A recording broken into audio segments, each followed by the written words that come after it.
Add a few more non-Mendelian genetics problems to this slideshow. So let's do number 10 here.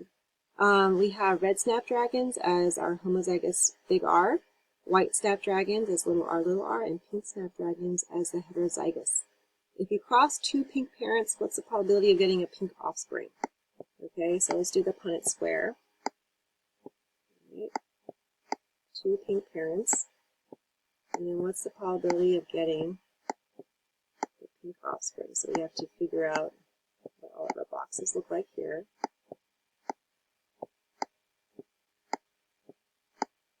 All right, so we can see that we have one box with big R, big R. So we have one box that is going to be red.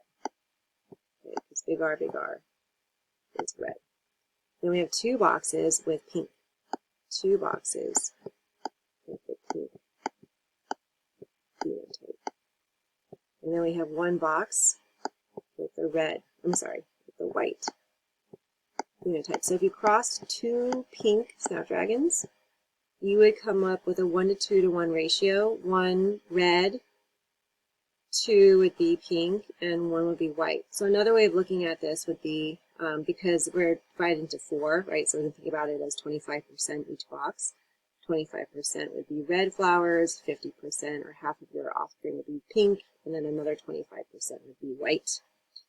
So in this kind of relationship where you have this blending of the colors in a heterozygous individual, what kind of relationship is this? This is going to be incomplete dominance. Okay, so we have a blending third phenotype.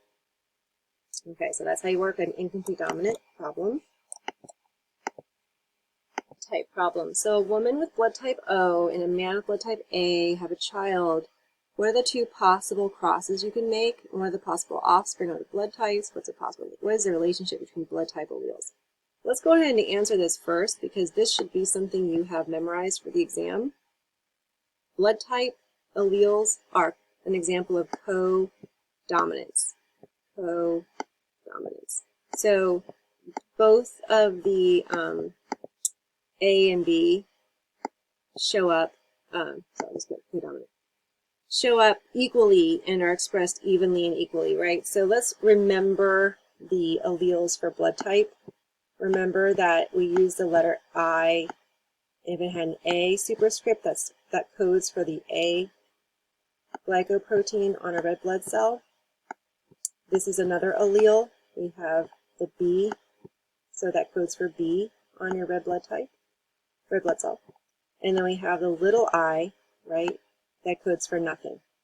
So remember, let's go ahead and just put our different kind of, so if you're type A blood, then you can be IA, right? So if you're type A, this man has type A blood. So there's two scenarios here. You could be a homozygous, IAIA, or you could be a heterozygous individual, inherit one of the big I's with the A, and the other allele would be a little a. Okay, so these are the two scenarios for a man with type A blood. A woman with type O blood, right? So her genotype is fixed. There's only one possible genotype for her, and that's inheriting both little I's, because that means that she's not going to make any proteins on the top of her red blood cells. So the question asks, what are the two possible crosses you can make? Well, let's go ahead and just start with, that's because the man could have two potential genotypes, and we don't know. The problem doesn't tell you that. So there's two potential Punnett squares we need to make, right? So if we go ahead and make the one Punnett square and put the homozygous dominant individual here, and the woman, her little I's go on the other side, I can visually fill in the boxes. Every single box is going to have one of these dominant A alleles, right? And then the other allele has to be the little I. Oops. Right, so we fill in the little I's, and that has to be there. So if we look at this scenario, right, then all of their offspring would be type A blood. Okay, but let's go ahead and look at the other scenario. I erased it, but we can remember. When you hit erase, everything just erases. Okay, so then there's the mother. So the other possible genotype the man could be is a heterozygous individual. So you could have something like this. And then now when we fill in the boxes, all right, his dominant big I allele is going to fill these two boxes. The little i's coming from the mom. These boxes will have the two little i's, one from the dad, one from the mom. Okay, so now if the man's genotype was heterozygous, then they have a 50-50 chance of having a type A child and a type O child. All right, so that's how you work that problem. It's our last sort of non-Mendelian relationship problem. So we have curly hair, straight hair, and wavy hair. Alleles have an incomplete dominant relationship, so it tells you right away it's incomplete dominant. What is the genotype for wavy hair? So we have very curly, we have straight, and we have an intermediate, right? Wavy is not curly and it's not straight. So what do you think the genotype for wavy hair is? Well, you can give whatever letter you want. Let's just say, you know, big C is for curly, little c. So a person that's, if we're working with an incomplete dominant relationship, the intermediate is always the heterozygote. Right, so this is going to be curly. Whatever letter you pick is fine. As long as one homozygous individual has one trait, the other homozygous individual has the other extreme. And that way, you know that the intermediate has to be a blending of the two. Right, so that's going to be your answer for that. What genotype of wavy hair is going to be heterozygote.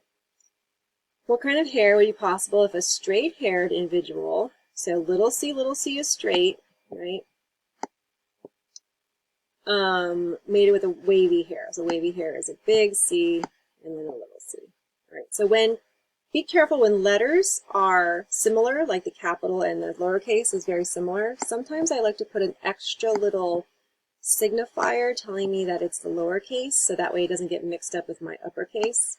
So that way, you know, again, one of the tricks to successful Punnett squares is just being careful. Ooh, that was a very good, right after I said be careful, right? And make your marks deliberate and clean. Okay, so now we see our Punnett square, and what are the possible outcomes, right? What kind of hair would be possible, and in other words, what phenotypes are possible? So we can see that this 50% of our boxes, half of our boxes will be wavy hair, the other half will be straight hair. So a straight-haired person with a wavy-haired person might have kids with wavy hair and straight hair. I guess no big surprise there. Okay, that's it.